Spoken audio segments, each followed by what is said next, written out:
Good morning. My name is Melissa Golding, and I'm the press officer for the Group of 30. I'd like to welcome all of you to today's live webinar launch and press conference on the preliminary report and conclusions of the G30 Working Group on Sovereign Debt and COVID-19.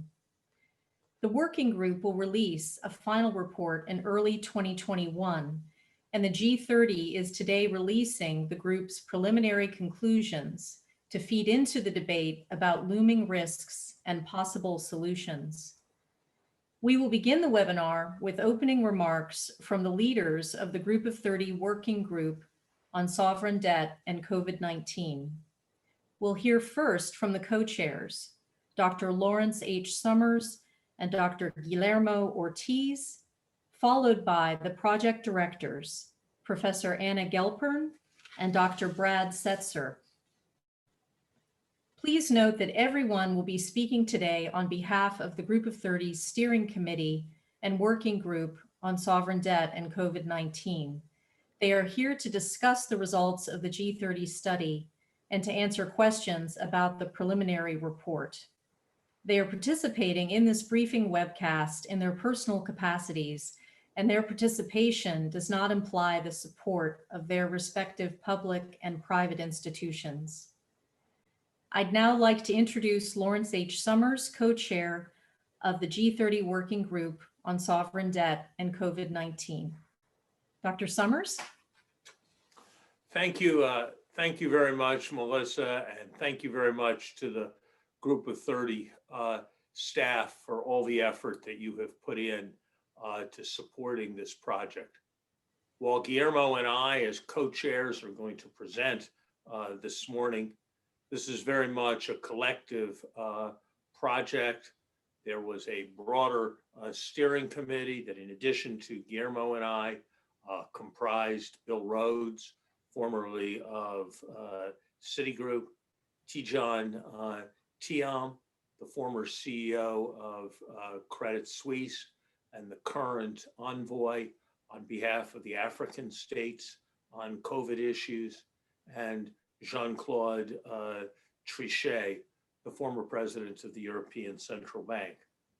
A broader working group met a number of times and was involved extensively in reviewing the report, including former central bank governor Arminio Fraga, Gail Kelly, the former CEO of Westbank, Mervyn King, the former governor of the Bank of England, Maria Ramos, the co-chair of the Secretary General's Task Force on Digital Financing, Tharman Shanmugaratnam, the Senior Minister of Singapore, Mark Walker from Guggenheim Securities, Axel Weber, the chairman of UBS, and Zhao Zhuan, the former governor of the People's Bank of China.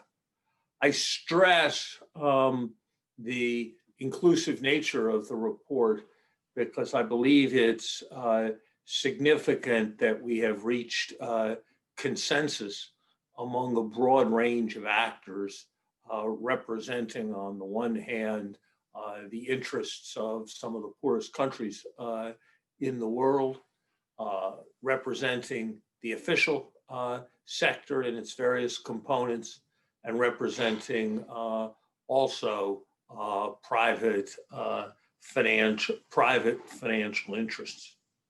That we have been able to achieve consensus is, I believe, a reflection of a universal recognition of the gravity of the situation. That the bounce back after the collapse of the spring has been a bit more rapid than many expected, and that shoes that people worried about dropping have not yet dropped is no basis for complacency. That must be clear to anyone who has examined the IMF World Economic Outlook released yesterday. 100 million more people plausibly are going to be living in poverty as a consequence of COVID. Global trade may shrink 10%.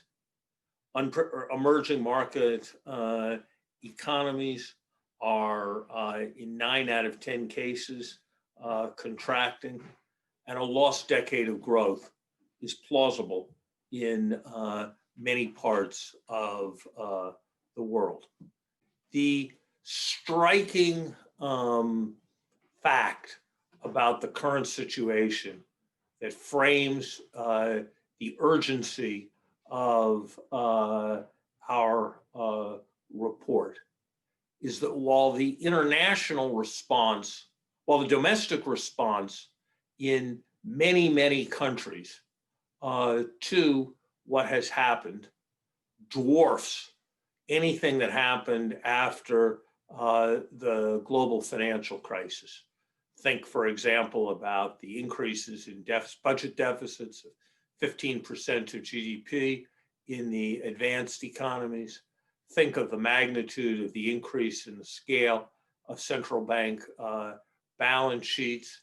Nothing comparable to the $1 trillion mobilized at the London G20 summit has yet taken place with respect to the needs of the global economy in the context of the current pandemic. One can see that in the way in which, at a moment when things are desperate, the primary fiscal balance has radically increased in advanced economies as they've gone into larger deficit, but that has simply not been possible for sub-Saharan Africa. No country in sub-Saharan Africa has gone to the private markets since February, since the onset of the pandemic. The question then, given these debts, given the evident needs, is how to assure that the blow is cushioned for developing countries and their foundation is laid for reasonably rapid growth. The context of this crisis is different from the context of previous crises in which there was economic difficulties and countries faced debt issues. Much more of the credit is in the form of bonds. China has emerged as a very large player through its policy banks. Lenders no longer fit easily into traditional commercial sector, official sector distinctions. And so existing institutions are not well set up to respond to the needs for restructuring that may take place. We recognize that it will be necessary to adapt the international financial architecture to provide for an appropriate role for new stakeholders, but at the same time, emphasize that discussions of future architectures cannot be an impediment or an excuse for delay with respect to the urgent needs raised by this pandemic. We welcome the DSSI, Debt Service Suspension Initiative, as implemented, but believe it is entirely clear that it is at this point insufficient to address the immediate demands of the current crisis. This just illustrates, and speaking for myself, I was surprised how difficult things had been even prior to the pandemic, that for Latin America and Africa, two crucial regions of the world, it has to be said that the prospect that there will be no growth in living standards over a full decade, from 2014 to 2024, has to look like a very, very substantial risk at this point. What do we recommend? There are 7 recommendations: maximizing IMF support, boosting the capacity of the MDBs, solving debt problems with emphasis on creditors having comparable terms, adapting the system to recognize the role of China and other new creditors, having appropriate transparency and limiting enforcement on debt that is not recognized, providing debt instruments that offer the opportunity for planning for uncertainty rather than treating adverse events as uncontemplated, and being and considering how to avoid the destabilizing aspects that can arise from countries that get welcome restructurings finding themselves downgraded and therefore unable to access private markets. I will say a little bit more about the first 3 recommendations, and then Guillermo will talk about the last 4, offer his final observations. The IMF. There is much that can and should be done at the IMF to provide resources directly and to provide the extra confidence in the use of reserves that the knowledge of IMF resource availability permits. We propose a $500 billion immediate SDR allocation to be followed 2 years later by an additional $500 billion SDR allocation to enable low-income countries to replenish resources in the crisis. Because this would not require legislative action in the major shareholder, and has received very widespread support around the world, it should be possible to implement the first stage of such a program in the next 6 months. Reallocation of SDRs from advanced economies for whom they are essentially irrelevant, and China would be an efficient way to further provide financial support to low-income countries without impacting on national budgets. The IMF's rapid credit facility, its concessional facility, is essentially tapped out and should be temporarily doubled in size. It cannot be right that in a once in 75-year emergency, only a quarter of IMF lending capacity is now committed. We hope that that access to the rapid financing instrument will be doubled so that at least as much support can be provided in 2021 as in 2020. And this just illustrates what the point that I made, that relative to available resources, IMF lending is running at very low levels. The World Bank group and the growing array of regional development banks should also bolster their concessional surge capacity. That happened after the global financial crisis, when the World Bank rapidly scaled up its non-concessional lending. The current crisis is hitting low-income countries hard and demands a surge in both concessional and non-concessional lending, not least because the nature of this crisis, unlike previous crises, is that it arises from a global challenge to government budgets from the need to allocate more resources to the health and social protection funds. We are confident that greater use can be made of existing capital by recalibrating prudential limits.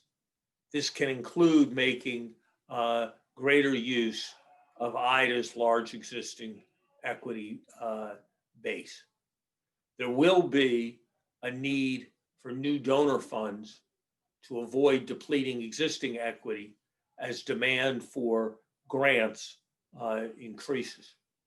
I would stress that in our current zero interest rate environment, the value of concessional assistance has very substantially diminished.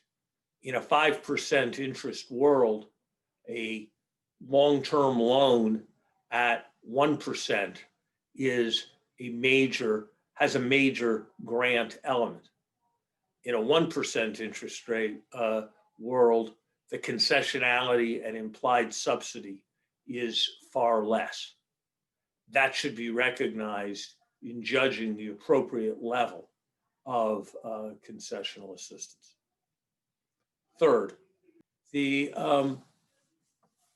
report goes into very substantial detail in discussing the broad, universally agreed, but far from universally implemented principle of comparable treatment between different lenders. We stress that for any program of debt restructuring, rescheduling, or reduction to be viable on any widespread basis and over any extended period of time, as we think is very likely to be necessary in the years ahead, it must be that official creditors believe that their taxpayers' dollars are supporting economic recovery, supporting addressing the COVID challenge, and not being used to facilitate the exit of other creditors.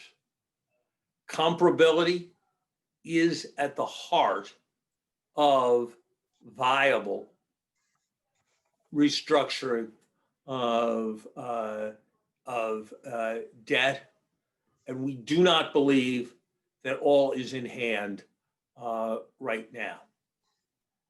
We recognize that as many in the private sector stress, and as many in official positions in developing countries are acutely aware that inappropriate restructuring of debt can impede return to private capital markets, that excessive enthusiasm for addressing debts can deter new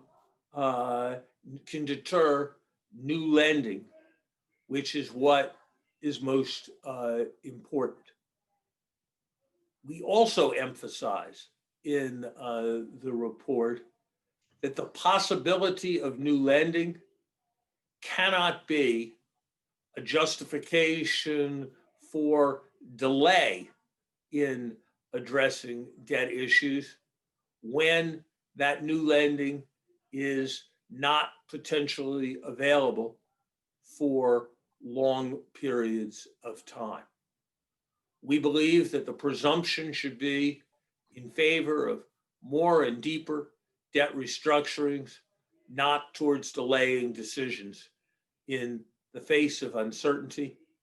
And we believe in the importance of expansions of eligibility for the DSSI through 2022.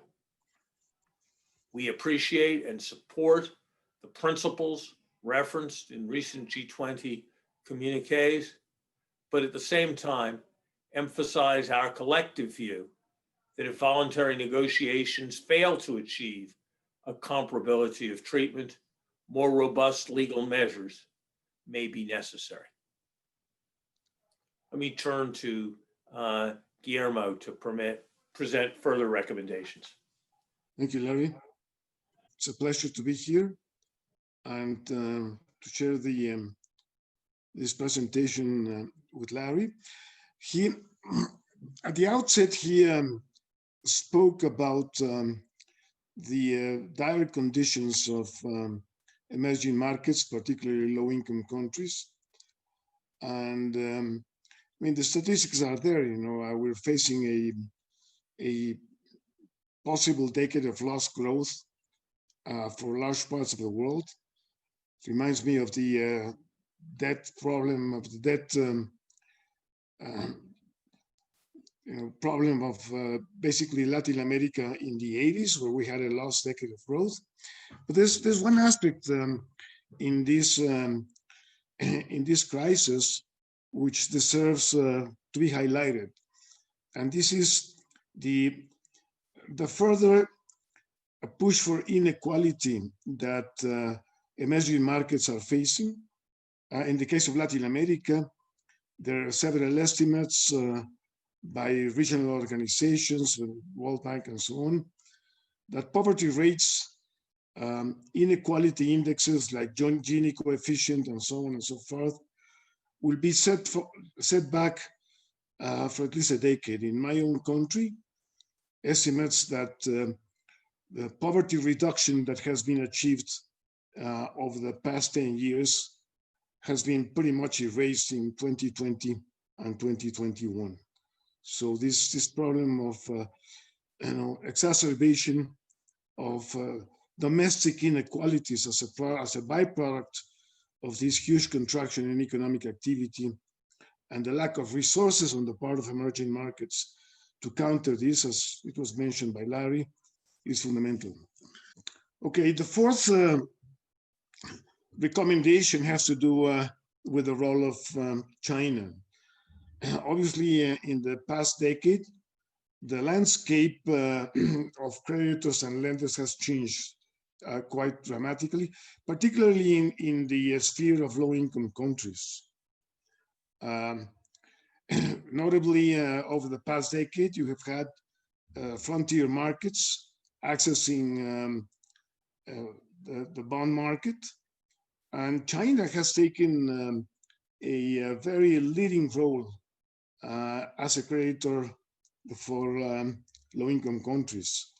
In particular, the latest data that we have points out that China's the total stock of debt owed to China by low-income countries exceeds the sum of credit granted by Paris Club plus bonds. So it's pretty obvious that given the importance of China, it has to participate much more in this multilateral and multi-year crisis resolution.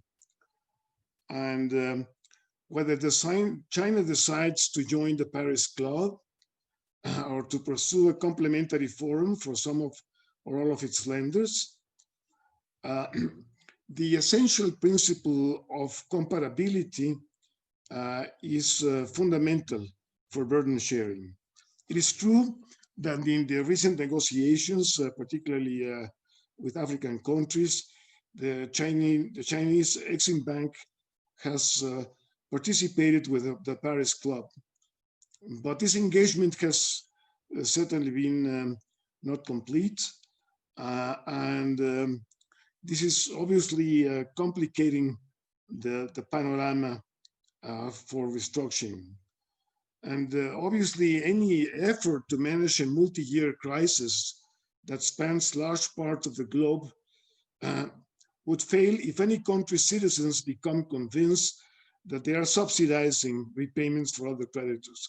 In other words, if the Paris Club members grant debt relief but this debt relief is used to pay other creditors. The whole exercise is unsustainable because obviously compatibility gives all creditors ample flexibility in restructuring participation. So in the new, let's say, economic landscape, and given the leading role of China, it is expected, and we recommend and we encourage China to play this leading role that it corresponds. Larry was mentioning the results, I mean, the publication of the World Economic Outlook by the IMF just yesterday. And the striking part there is, of course, that the only major country in the world which is expected to post a positive growth rate in 2020 is China. All other countries are contracting. So China will end up at the the end of 2021 with a substantially larger share of the world economy, of trade, and all these indicators. So China's importance in the world economy will certainly increase due to the COVID impact. So it's up to China to take this leadership now, and use this stature to further and facilitate, particularly the negotiations and the situation of low-income countries. This is about transparency, and the fact is that, and this is something that Brad has been very much investigating, and there is no real set of data regarding the exposure of foreign debt in the emerging market sphere. As you know, the authorization to contract foreign debt across different constituencies varies widely. Local Congress usually authorize the authorities to engage in the contract for foreign debt, but there is no international disclosure agreement on these contracts, And although the IMF has made efforts, obviously, to make these numbers compatible, still the data set regarding foreign obligations of sovereigns is very much incomplete.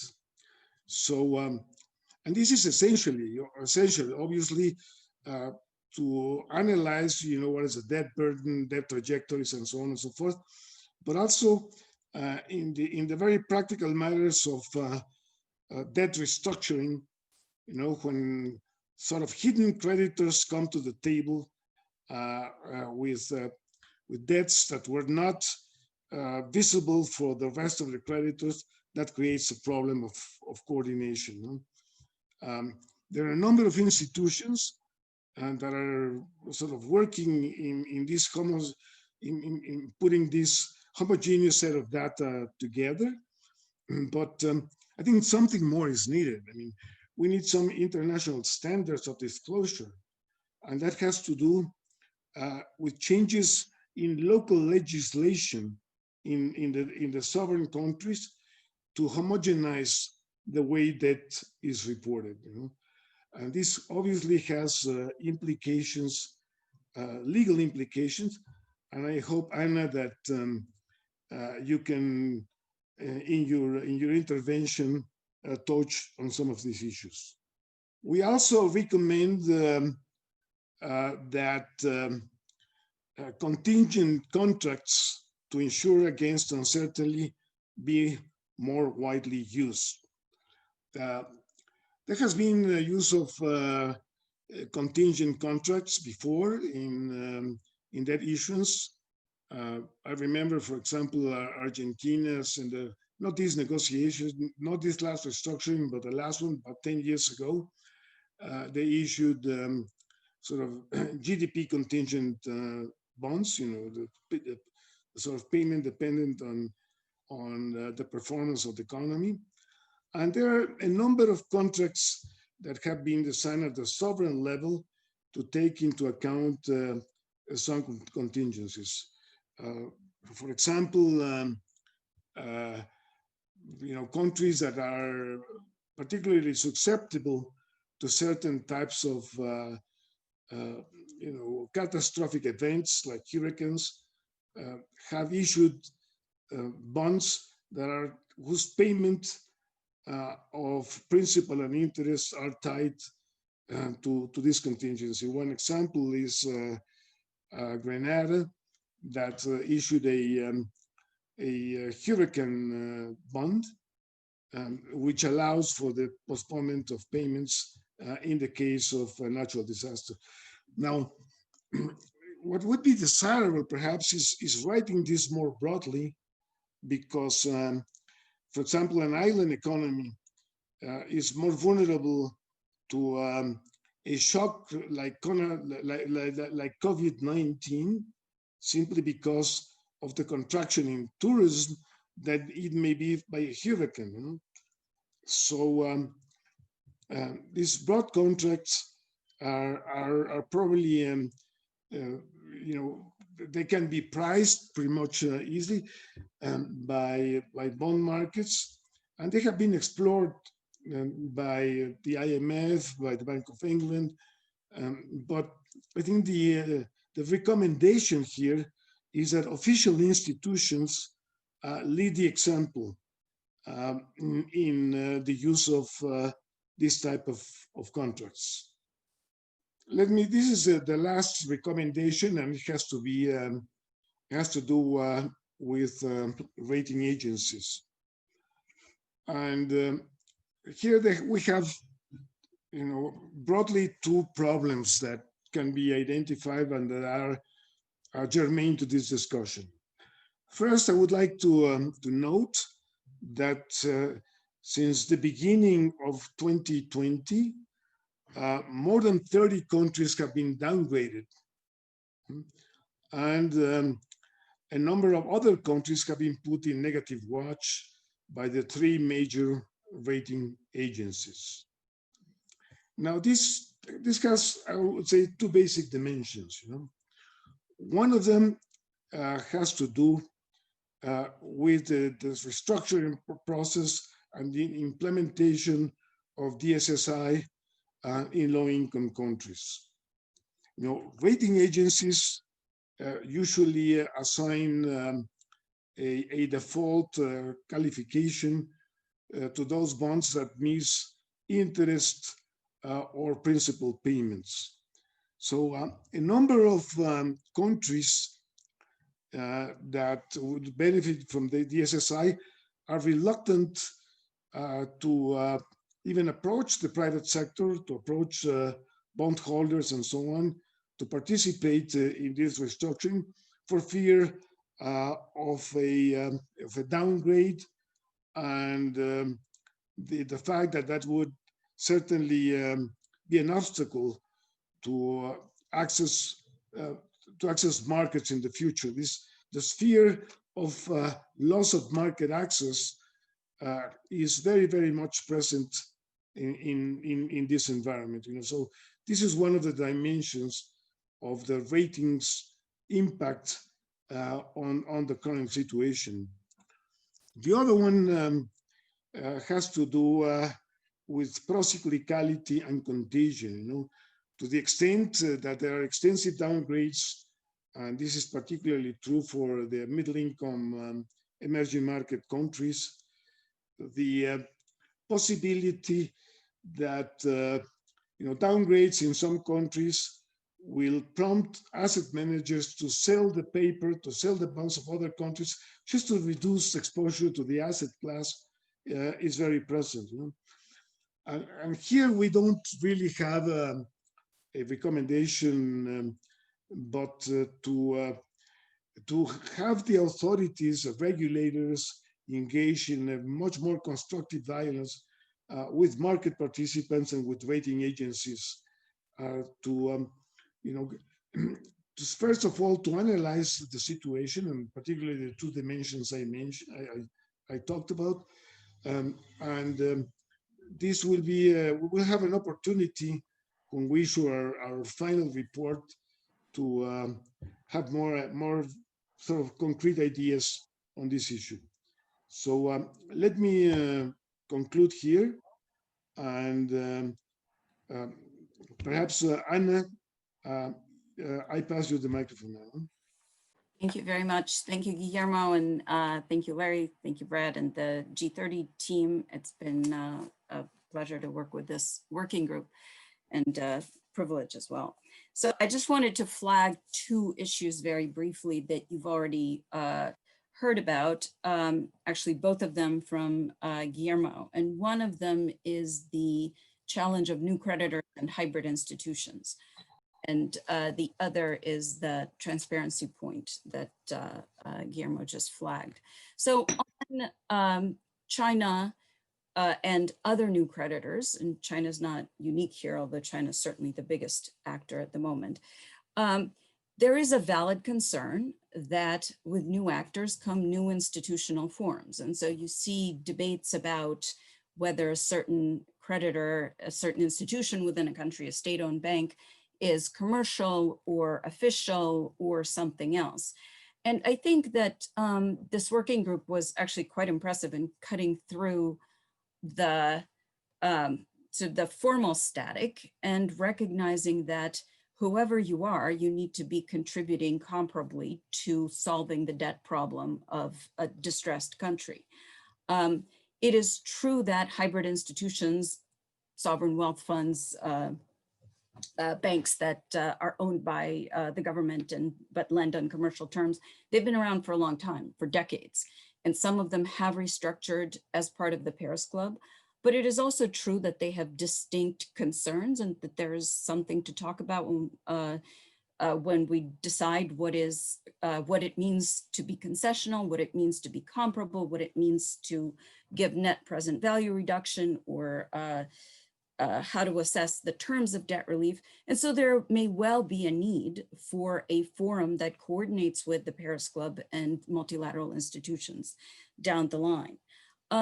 In the meantime, however, in order to assimilate and adapt the system to the entry of these new creditors, we need to build trust. And I think that's where comparability comes into play. We can't wait for new institutions to come up and adjust and adapt in order to solve certainly the COVID-driven problems and help countries that desperately need the help on comparable terms. The second point is transparency. And look, it's motherhood and apple pie, it's pablum, right? Everybody loves transparency. Who doesn't like transparency? So it's very often one of those throwaway recommendations. I think that in this particular report, it's actually quite a substantive intervention, as again, you've heard from Dr. Ortiz here. The data on sovereign debt, domestic and external, is fragmented. It's very much, even though despite the fabulous work by the IMF, by the World Bank, by the OECD, UN agencies, a lot of the data comes from very particular interests of very particular creditors and reflects that path dependence. So, BIS data comes out of the 1980s concerns with banks. World Bank data starts with concerns about World Bank exposures. Moreover, nobody has a comprehensive database of sovereign debt contracts and restructuring precedents. So we considered, the working group considered, how do you create incentives and real pressure to disclose meaningful information to the real constituents, who are the people in the borrowing countries and the pensioners who hold this debt. And the recommendation is that the domestic authorization to issue debt in the borrowing countries include, as it does in some countries already, meaningful disclosure requirements. And then by definition, if the debt is not authorized, it would be awfully hard to enforce in major financial centers, which would, I think, create very powerful pressures for meaningful transparency and not just talk about transparency, if you will. So with that, thank you again. And it's been a pleasure to work with this group, and over to Brad. Well, thank you very much. I'm going to make two brief points. The first is to highlight that the debt trajectory of many low-income countries was broadly unsustainable even prior to the pandemic. And then the second is to highlight how a narrowly conceived debt service suspension initiative is inadequate to the task of providing pandemic relief. Broadly speaking, the decade from 2000 to 2010 was one of reduced vulnerability and strong growth across the emerging world and amongst low-income countries. Reserves increased more than debt, exports grew faster than debt. The past 10 years have been different. Debt, particularly looked at as external debt, not public debt, across the low-income countries and in Africa has broadly speaking doubled in dollar terms, and in some cases grown more quickly. That though understates the increase in the debt burden, as both bondholders and Chinese policy banks tend to charge relatively high interest rates. So the debt service has been increasing at a much faster pace, and capacity has been falling. Exports were, for Africa, $500 billion in 2014. They are likely to be closer to $300 billion this year. If you look at interest relative to exports, the burden of Africa's debt has increased by a factor of 4. And if you look at interest cost as a share of GDP, the interest cost now is roughly where it was in 2000, before the HIPC debt relief initiative. You can discuss what level of debt is unsustainable and when a country crosses it. But it is clear that a trajectory of rising debts, falling per capita income, and falling exports is unsustainable. Second point, the debt service suspension initiative was conceived narrowly in the sense that it only covered IDA-eligible countries in Angola. So some countries with substantial debts whose income just exceeded the threshold were left out, and narrowly in the sense that it only covered formally defined government debts. So in many cases, substantial external debt was structured to be off balance sheet and thus doesn't appear in the debt service suspension initiative tables. I would highlight large projects in Zambia and Laos as examples. Moreover, participation in the DSSI was quite limited and narrow. The DSSI, broadly speaking, if you leave out the multilateral banks, could have covered, with full Chinese and private sector participation, about $30 billion of debt. The public sector, as initially defined, had a little over 10 billion of that. And of that, only 5 billion has been restructured. That 5 billion is less than the interest due on the existing stock of debt. It is about 1/4 of the principal coming due. It is clearly inadequate to provide the kind of financial relief needed to support countries in a pandemic. More generally, debt service relief helps only those countries with the most debt. It doesn't provide any assistance to those who've been hit hard by the pandemic, but manage their economies carefully, didn't have much debt, and therefore have little potential scope to benefit. That's part of the reason why the report, while emphasizing debt, also pays substantial attention to other means of providing financial support to low-income countries at this time. Thanks. Thank you very much, everyone. We will now begin the Q&A roundtable discussion portion of the webinar. please use the Q&A box visible underneath your Zoom Media Player window to submit questions. I'm going to start with one of the questions we received in advance. You propose 2 SDR allocations. How would you respond to critics who say most of the benefits of an SDR allocation go to rich countries and to China?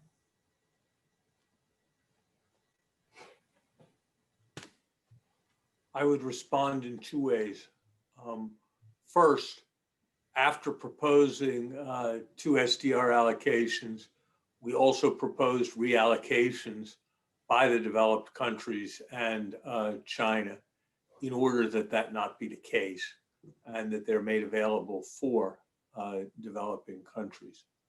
Second, given the statutes of the articles of the IMF and given the need for rapidity, a targeted SDR allocation is not a viable possibility over any reasonable horizon. The allocation of SDRs, for example, to the United States is essentially without consequence. It's giving the United States the right to borrow at the Treasury bill interest rate, a right that it already has. And so at worst, it is a kind of nullity attached to a desirable measure.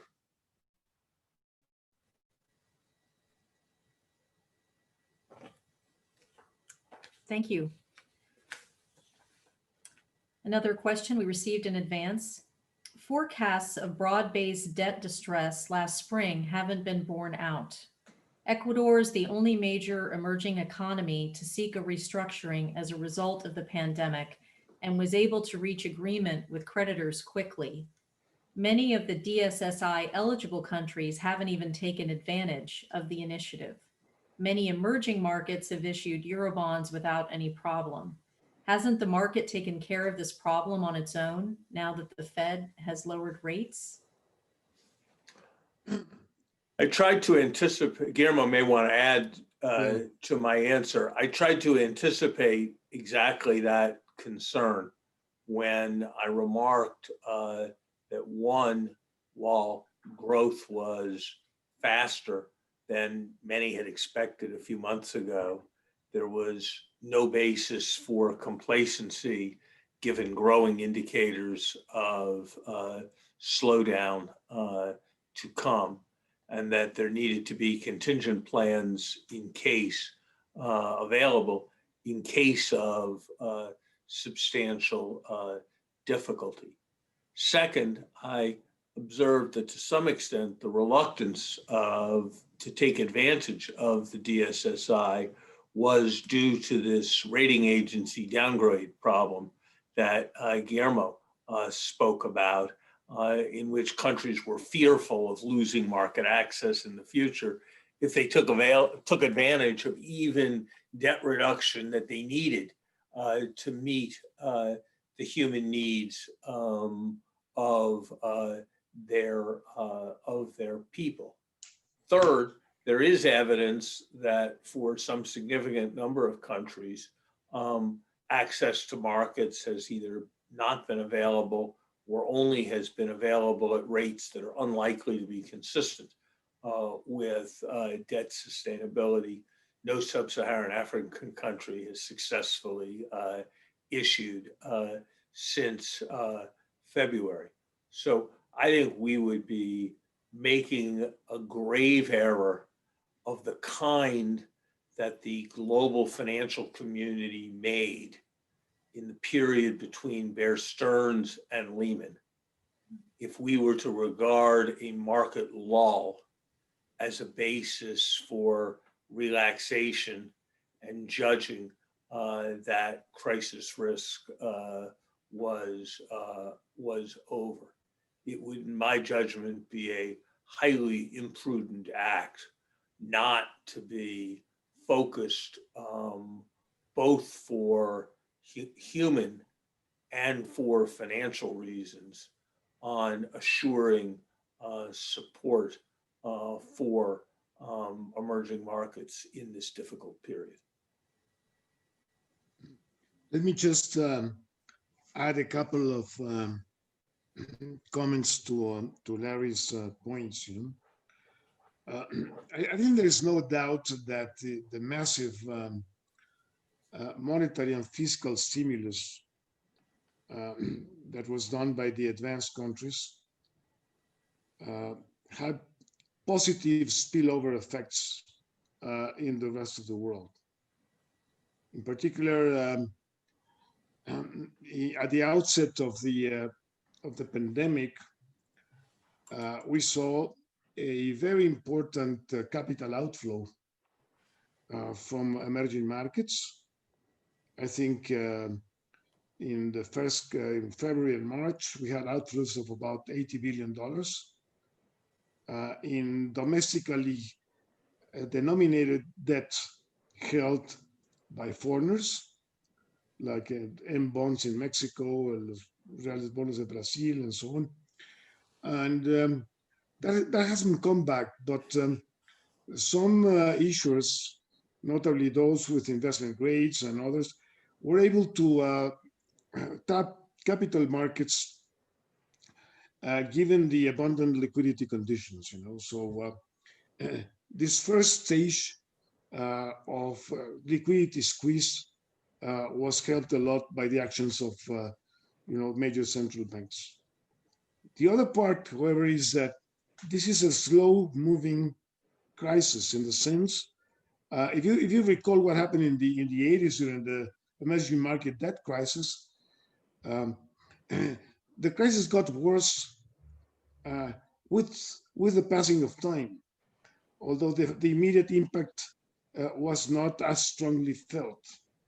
It's my feeling that we're just seeing the beginning of a sequence of difficulties that will only aggravate in the future. So obviously, the fact that we are not in a dire liquidity crisis today is no excuse, as Larry has mentioned, for say, let's wait and see instead of taking action today. I guess I'd just add, I think we don't think a global trickle-down strategy is the right strategy for this moment. Relying on central banks to pump up corporate securities, including indirectly equity securities, and substantially in the process exacerbating domestic inequality, in the hope that the liquidity will spill over sufficiently to make things more tolerable for the poorest countries in the world, does not seem to us to constitute a sufficient strategy. I cannot rule out the possibility that that expansion will continue, market access will be generally maintained, and problems will be isolated. I cannot rule that out. But hope, it seems to me, is not a strategy. And in my experience and in my discussion with scholars who have devoted their lives to understanding emerging market debt, there are few, if any, known examples of debt restructuring delivered prematurely, and countless examples in which there was a failure to face reality and debt relief was delivered in a way that ex post seemed too late. Thank you very much. We've received a few questions about China's role, and I wanted to make sure we could get to one of them as we're running low on time. Has China done enough to help indebted low-income countries manage their large debts to China? Well, I think that if you ask that question and surveyed the officials of sub-Saharan African countries and low-income countries and so on, And if that survey was confidential and it was not made public, I would say that the survey will clearly show that China has not done enough. And there are many, yeah, it is true that that the Exim Bank, for example, has participated to a limited degree in some of the restructuring exercises. But as Brad was pointing out a while ago, he gave a couple of examples, and maybe you want to come in this last part, Brad. But there is a lot of exposure to China that is tied to specific projects, and this is not very clear how the guarantees for these projects are structured. Whether the creditor has access to payment in natural resources in case in case of no payment. And I don't know, Brad may want to come into this, but the example of Ecuador is in one in which, yes, China participated, but the terms of restructuring the Chinese debt to Ecuador was less than overly generous. I don't know, Brad, if you want to add something on this. Well, the deferral of principal was only for a year, and the interest rate is relatively high. So there's a question of scope of participation, but also terms of participation. If I could take a slightly complementary perspective, I think that countries around the world, both, if you like, countries that receive assistance and countries that in various ways provide assistance, need to be grateful for the extraordinary way in which China has stepped up and has provided very substantial resources to many parts of the world in the last several years. And I think any discussion of China's role needs to recognize that as a country with 25% of American per capita incomes, even at purchasing power parity, China has done an immense amount outside of China. I do think, though, that the point I emphasized, that it will be impossible to move forward if there is a sense that debt reduction flows or assistance flows, whatever the source of support, are going to help creditors rather than to help countries. And I think China needs to find a way of signaling and having it be clear and visible to all that in situations of difficulty, whether it is through the provision of new money, whether it is through discussion and participation in debt restructuring agreements, in whatever form it takes, that China is contributing to the resolution of problems at difficult moments. And I think it has to be acknowledged that that confidence is not at this point in place. Increased transparency, increased discussion over particular situations, care about lending practices in which loans become collateralized and therefore in some sense de facto to other loans. All of these issues need to be considered, but it needs to be considered in the context of a recognition that the volume of lending that has come from China's institutions represents a really significant step to increasing support for developing countries. Thank you very much. And thank you to everyone for being with us today and submitting so many excellent questions. I'm afraid we've run out of time for any more. And I wanted to also let you know that the G30 has just launched a Twitter account at Group 30. Everyone may follow, and we will be posting reports, member articles, and event recordings there. Thank you. And I will now turn it over to Dr. Ortiz. Just to thank everyone for participating. As Larry mentioned at the outset, this is a collective effort, not only on the part of the steering committee and the working group, but obviously the project directors, Anna and Brad and Alex, who helped immensely. And we were able to do this, I would say, in record time. This is only a preliminary report, and we will follow with a more complete report next year.